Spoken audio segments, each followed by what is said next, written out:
mga pastayan yan, saniya na sarang yung half Filipino, half Filipinaan, di nga ang kulog na. Today, ba nandi ko sa kong mga Jamaican, no, nga mamalit og materials para sa among suga, para sa among kuryente. Pero wa mi ni sa SMC side mga pasayan yan. So, kay sobra kamahal. Sumaw na sa Cebu Home Builders na lang ko ng utang mga pasayan yan. Kaya mas barato dito. And shout out di no sa akong kumpare nga si Maiko. Kaya siya in town ang nag-ayo para sa wiring, para sa among suga. And discounted na siya. Kumpare discount. Gusto unta niya mga pasayan yan. Nga taura na lang tanan og suga og mga tsukanan. Maski utangon lang sa ang suhol niya.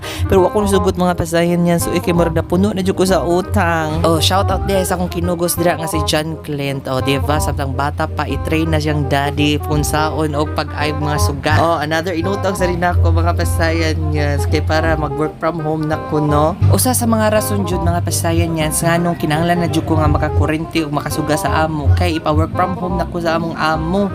And then, mo din akong kwarto di ay, nating special. So, maura ni siya, simple kay na akong kwarto. Di sa kung ganang ay bongga ang kwarto kay samukan ko. And then, maura na akong mga sanina. So, di kayo siya daghan og mga gamit diri mga pasayan yan. Kay samukan ko na nagagamit. Happy kayo ko sa akong work from home setup mga pasayan yan. No, kay mula post yun akong pananaw. So, makuan ko ang gamay akong stress. So, kung ganahan ko magtulala mga pasayan yan, kay ako, radyo nito tukan yung bukid diri. I don't know, there's something with the bukid nga na makaparelax na ako, makapawala sa akong mga stress. And if ganahan ko makakam up og mga new ideas, mututok radyo ko diri sa bukid. Gipabutangan sa day na akong tiris-tiris o yung mga pasayan yan para mulapos-lapos lang ang hangin and then nasa mitang bayanan. Shout out di ay no sa Security Bank, Metro Bank, City Bank, SSS, Pag-ibig, kang Madam Christine Joey o kang Tessa Marie sa pagpautang na ako nga matukod niya ang among balay. O dagan sa dayong salamat no sa mga panday na ako nga sinalangga Ivan, Niljan og Imaw sa pagdukduk ni ani among balay. I know dagan pa kayong trabaho uno ni among balay no, pero unya na oy mo ginawas ako sa akong mga utang. Magtigam sa ko.